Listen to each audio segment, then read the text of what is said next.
Assalamualaikum warahmatullahi wabarakatuh.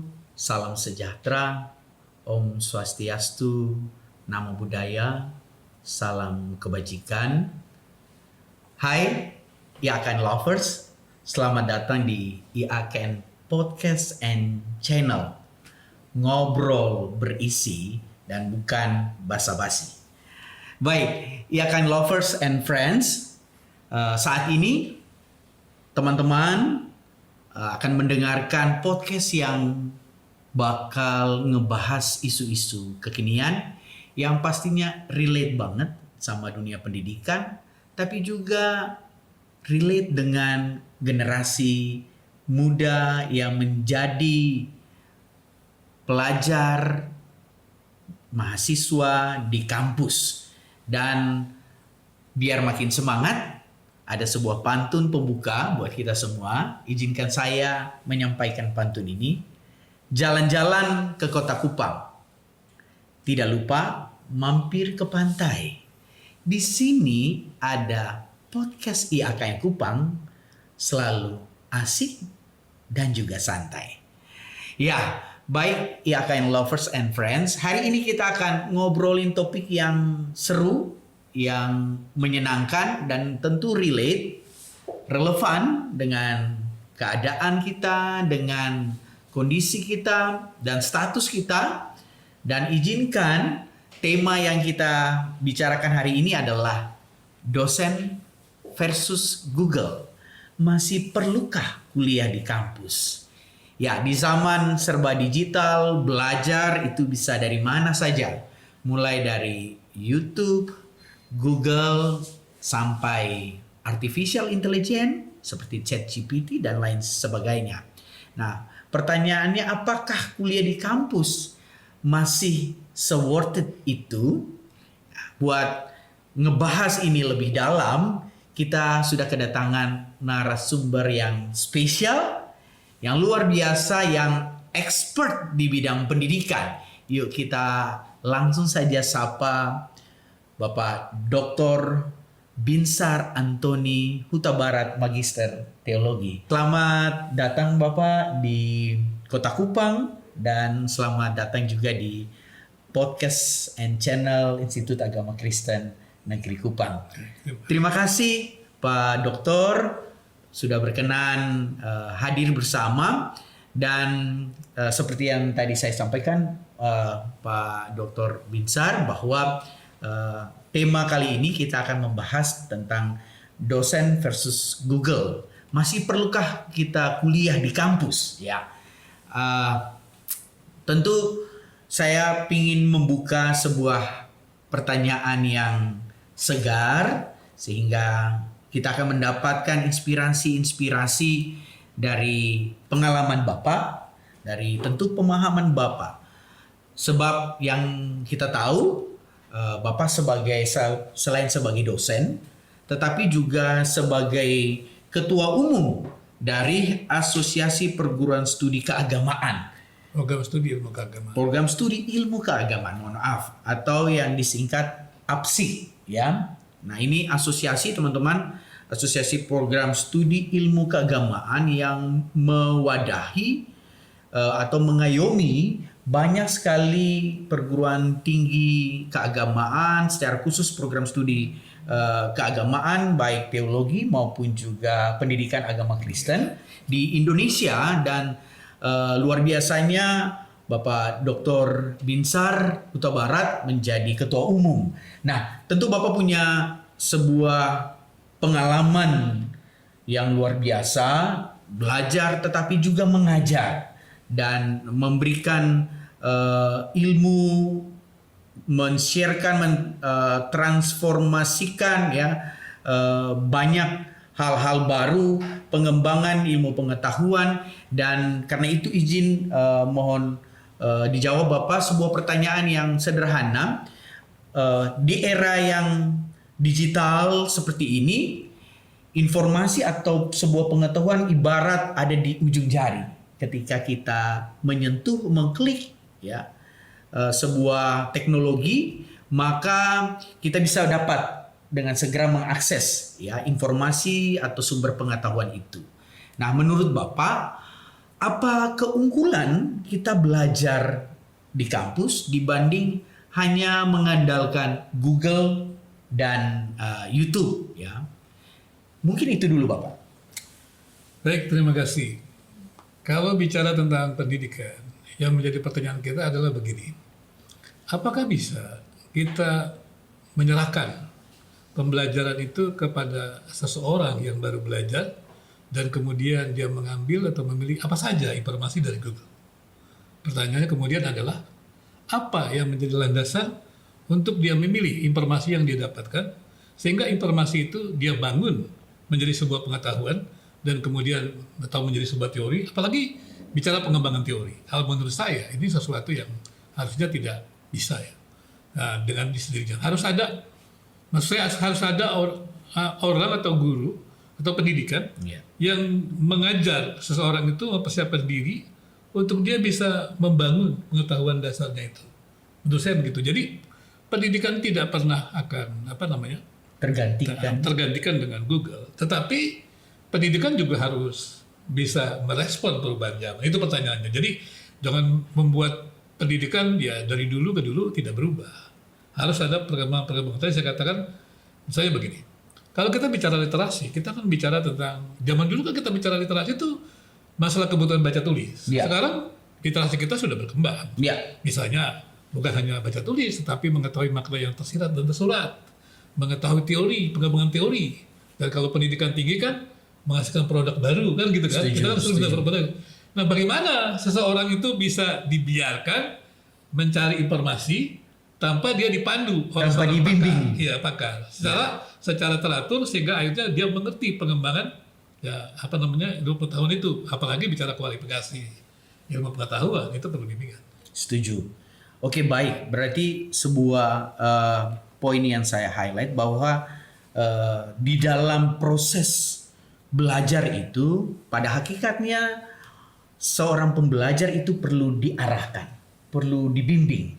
Tapi tentu dalam proses belajar itu ruang-ruang keterbukaan untuk mendapatkan informasi dengan cara-cara yang kekinian menjadi sesuatu yang seharusnya terbuka.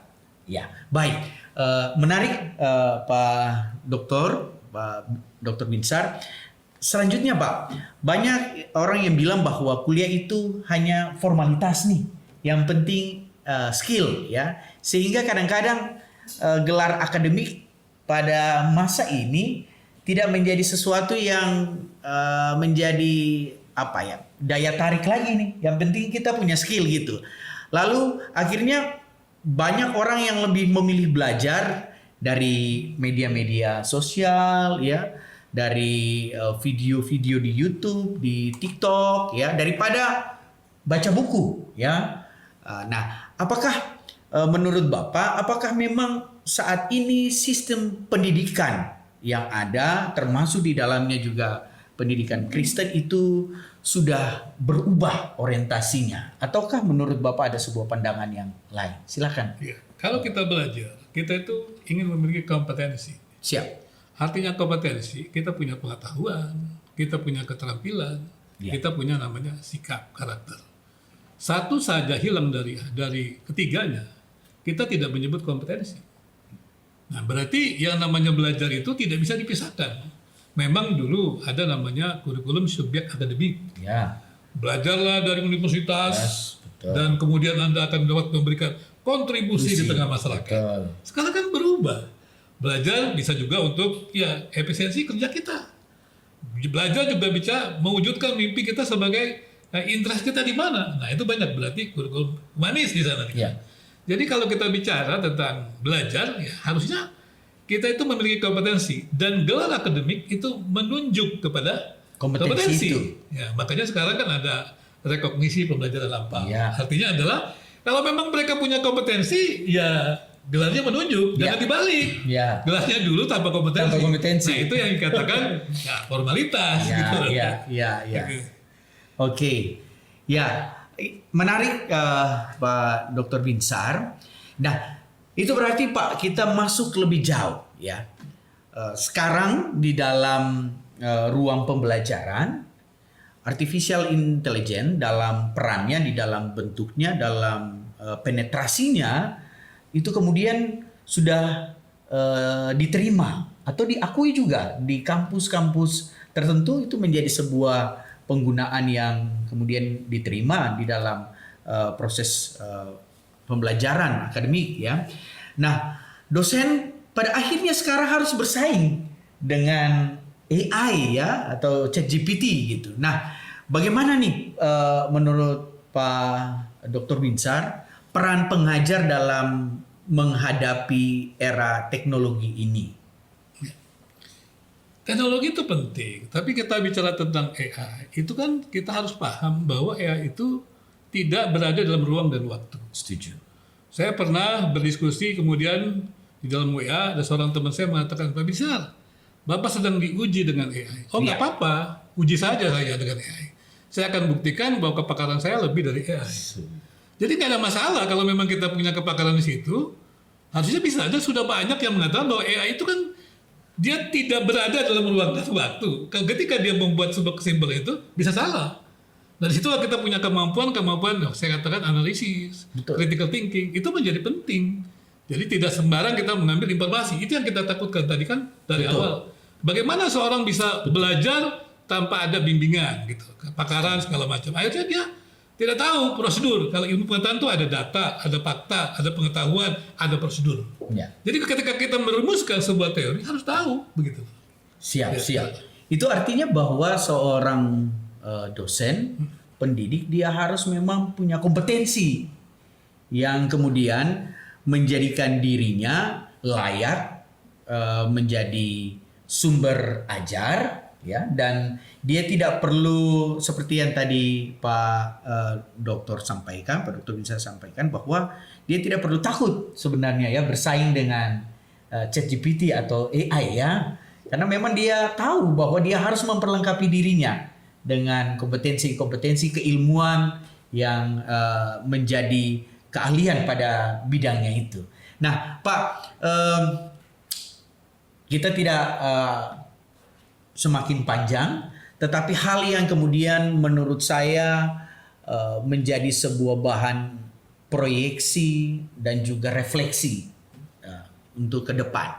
Menurut Pak Binsar, seperti apa masa depan pendidikan tinggi di Indonesia? Apakah kita akan melihat sebuah pergeseran, perubahan menuju model hybrid yang lebih fleksibel, sehingga kampus-kampus, sivitas akademika, dosen, mahasiswa maupun juga tenaga kependidikan mau tidak mau harus menyesuaikan diri ya dengan perkembangan digital, dengan generasi baru, sehingga kampus itu maupun seluruh stakeholder di dalamnya tidak ketinggalan zaman. Menurut Bapak, seperti apa kira-kira masa depan pendidikan tinggi di Indonesia? Baik. Pada awalnya memang ada ketakutan ketika orang bicara tentang pembelajaran online. Setuju. Apakah kita bisa mengalami sebuah pembentukan karakter dalam pembelajaran online tersebut? Setuju. Tetapi kan dengan kecanggihan segala macam teknologi itu bisa dirancang sebenarnya. Tidak perlu ditakuti juga begitu. Jadi menurut saya belajar itu harus menggunakan berbagai cara, ya, beragam cara, berbagai model, ya, berbagai juga teknologi. Ya. Sehingga dengan demikian makin kita menggunakan berbagai macam cara atau teknologi yang memang cocok ya untuk pembelajaran tertentu, itu akan mendapatkan sebuah hasil yang maksimal. Jadi kalau guru mengajarkan materi, maka pertanyaannya adalah bagaimana materi ini bisa menjadi kompetensi. Maka proses pembelajaran dia atur sedemikian rupa dan dia latih terus, kemudian dia kembangkan. Nah kalau dia mau mengembangkan dengan segala macam model, maka model hybrid menurut saya sesuatu yang penting karena Niscaya. ya udah keniscayaan, memang karena Ya. itu sudah teknologi yang pasti akan berguna untuk pendidikan begitu, seperti itu. Siap, baik Bapak. Berarti dengan perkembangan teknologi digital, kita tidak perlu ragu bahwa di dalamnya masih ada ruang atau itu juga adalah sebuah kesempatan untuk kita tidak hanya mengembangkan sebuah pengetahuan, intelijensi, akademik, tetapi juga kesempatan ruang untuk menanamkan nilai-nilai karakter atau moral. Itu semua bergantung dari memang kemampuan kampus secara khusus para dosen untuk meramu model pembelajarannya sehingga semua kompetensi yang tadi Bapak bilang itu kemudian terwakili dan bisa dikembangkan di dalam proses belajar. Kurang lebih begitu ya Pak Dokter ya? Ya, sebenarnya kalau kita berarti kalau itu mau jelasnya kita turun aja dari sebuah kurikulum. Setuju. Soalnya kalau kita bicara tentang kurikulum kan kita bicara tentang profil, Ya. kita bicara tentang capaian bidang lulusan, Ya. kita bicara bidang kajian, kita bicara mata kuliah, kita bicara materinya kan, kita bicara proses mengajarnya, seperti itu kan, itu semuanya mesti menggunakan berbagai model pembelajaran, Ya. berbagai teknologi juga memanfaatkan berbagai teknologi. Sehingga dengan demikian proses pembelajaran itu menjadi maksimal. Menurut saya sekarang tidak bisa lagi guru itu mengajar seperti dulu. Dia harus terus mengalami proses yang berkembang. Bahkan sekarang kan kita dengan tridharma. Artinya adalah guru itu mesti mengembangkan penelitian-penelitian. Penelitian-penelitian itu bukan hanya ada di kertas jurnal, tetapi bisa menjadi mengembangkan pendidikan. Gitu. Itu namanya penelitian. Kalau saya mengenal penelitian hanya sampai di artikel jurnal, itu bukan penelitian.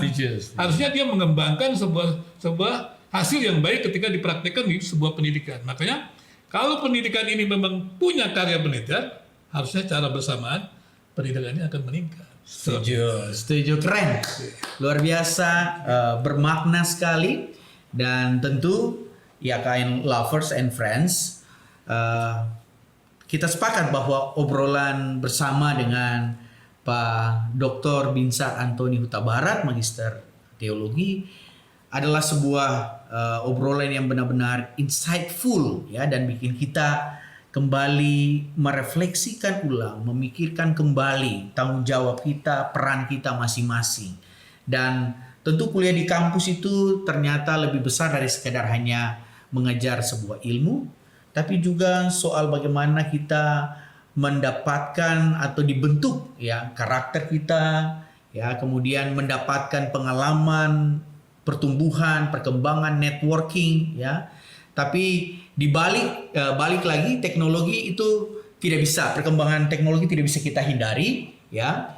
Jadi mungkin pertanyaannya bukan lagi tentang dosen versus Google, tetapi gimana caranya kita bisa manfaatin kedua-duanya dengan maksimal untuk hasil yang berkualitas ya. Jadi buat kalian yang lagi galau antara kuliah atau belajar saja secara online gitu ya, semoga podcast ini bisa memberikan sebuah perspektif baru. Tentu dalam pencerahan yang telah disampaikan oleh Pak Dr. Binsar Antoni Huta Barat, Magister Teologi, ini semakin membuat kita paham, sadar bahwa tentu belajar menjadi sesuatu proses yang penting, dan pendidikan sebagaimana disampaikan oleh Cliff Lewis bahwa pendidikan tanpa nilai moral itu hanya akan membuat atau menciptakan seseorang menjadi iblis yang lebih cerdas. Oleh karena itu jangan lupa untuk follow YKN Podcast dan channel, dan kasih tahu di komentar, di DM topik apa lagi nih kira-kira yang pengen kita bahas di sesi-sesi selanjutnya. Terima kasih banyak buat Pak Dr. Binsar Antoni Huta Barat, Magister Teologi, yang sudah berbagi cerita yang luar biasa, pemahaman, pengetahuan beliau yang menginspirasi. Dan buat YKN Lovers, jangan lupa like, share, dan follow media sosial resmi YKN Kupang. Sampai jumpa di episode berikutnya dengan topik-topik yang menarik, yang lebih seru.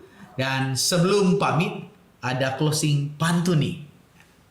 Pergi ke kampus bawa semangat, jangan lupa juga bawa catatan. Belajar dimanapun boleh banget, kuliah itu investasi masa depan. Stay curious, stay inspired, and God bless you all. Terima kasih banyak Ya, terima kasih Pak. Pak Dr. Binsar Antoni Huta Barat, Magister Teologi. Terima kasih. Bye.